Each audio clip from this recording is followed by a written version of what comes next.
Hello बच्चों, आज की क्लास में हम डिस्कस कर रहे हैं हमारी कक्षा 6 से 8 की वर्कशीट 82 और डेट है 8/10/2020। और आज हम देखेंगे क्या आपको जानते हैं, यानी क्या आप अपने आप को जानते हैं। आपको अपने बारे में पता है कि आप कैसे अपने आसपास की जो परिवर्तन हो रहे हैं अपनी दुनिया को सुन पाते हैं, देख पाते हैं, कैसे कर पाते हैं। तो आपका शरीर सक्रिय है और आपके आसपास की दुनिया में होने वाले परिवर्तनों के प्रति प्रतिक्रिया करता है। आपके कान आपको ध्वनियों के बारे में बताते हैं, आपकी नाक आपको खुशबू के बारे में बताती है, आपकी जीभ आपको स्वाद के बारे में बताती है और आपकी आंखें प्रकाश के बारे में बताती हैं। जब आप किसी चीज़ को छूते हैं तो आपकी त्वचा महसूस कर सकती है कि क्या वह खुरदरी है, चिकनी है, गर्म है या ठंडी है। तो जब आप कई बार आपने नोटिस किया होगा, आप घर पहुंच रहे होते हैं, आप दूर से ही आपको पता चल जाता है कि मम्मी ने आज खाने में क्या बनाया है ना। स्कूल पहुंच रहे हैं, स्कूल की घंटी दूर से सुनाई देती है, अरे प्रेयर की बेल बज गई, यानी आपने कानों का प्रयोग किया। जब आपने खाने की सुगंध ली तो आपने अपनी नाक का प्रयोग किया। और आसपास की दुनिया को देखने के लिए हम अपनी आँखों का प्रयोग करते हैं।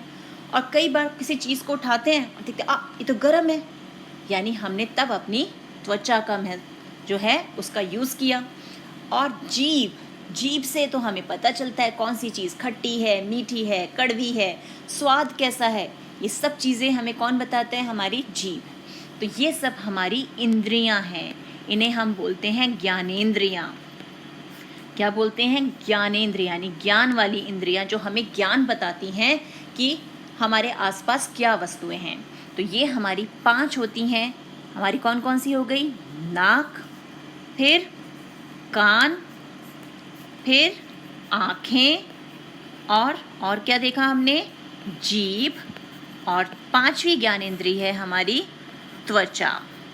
यानी ये हमारे 5 ज्ञानेंद्रिय यानी 5 सेंस ऑर्गन्स हैं जो हमें हमारे आसपास के परिवर्तनों के बारे में बताते हैं। अब आगे हमें दिया हुआ है एक क्रियाकलाप। अब इस क्रियाकलाप को देखना है। सोनिया कैसे समझ सकती है कि मेज पर क्या है? अब सोनिया के दोस्त ने क्या किया? सोनिया की आंखों पर बांधी है पट्टी। अब उसे देखे बिना ये बताना है कि मेज पर क्या क्या है। तो प्रत्येक वस्तु को उसके शरीर के उस भाग से मिलाने वाली रेखा खींचे जो उसे समझ सके। अब ये कुछ चम्मच में खाने का सामान है, तो इसे कैसे पता चलेगा? ये पता चलेगा जीभ से। तो ये लाइन हमने जीभ से मिला दी। ये रखी है घंटी, तो घंटी की आवाज़ कैसे पता चलेगी? कानों से। तो इसे हम ज्वाइन कर देते हैं कान से। तो ये हमने कान के पास भेज दिया इसे।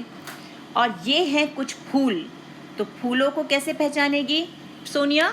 उसकी खुशबू से। तो ये फूल पहुंचा दिए नाक के पास, यानी यहाँ से वो उसे पहचान लेगी। और ये क्या है? एक चाबी। तो चाबी को कैसे खा के पता करेंगे? नहीं, चाबी को हम छू के पता करेंगे, यानी उसके स्पर्श से। तो यानी वो अपने हाथों से उसे छू के पता करेगी कि वो कौन सी वस्तु है। तो ये हमने क्रियाकलाप कर लिया। अब यहाँ पर क्या है कि सोनिया अपनी किस इंद्रिय का प्रयोग नहीं कर रही है। तो सोनिया के कहाँ पर पट्टी बांधी गई है? कहाँ पर बांधी गई है पट्टी? आँखों पर। तो हमारा उत्तर क्या होगा? हमारा उत्तर होगा आँखें। तो उत्तर आ गया आँखें।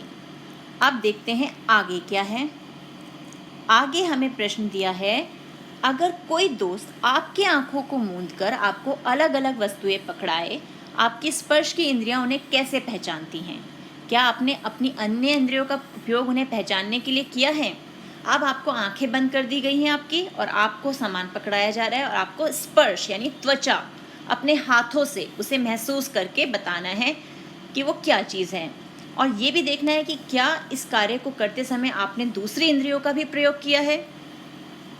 तो ये भी हम हल करते हैं।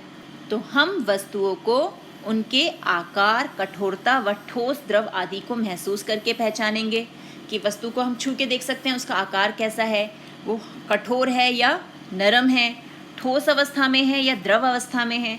ये देखकर हम कुछ तो आइडिया लगा सकते हैं।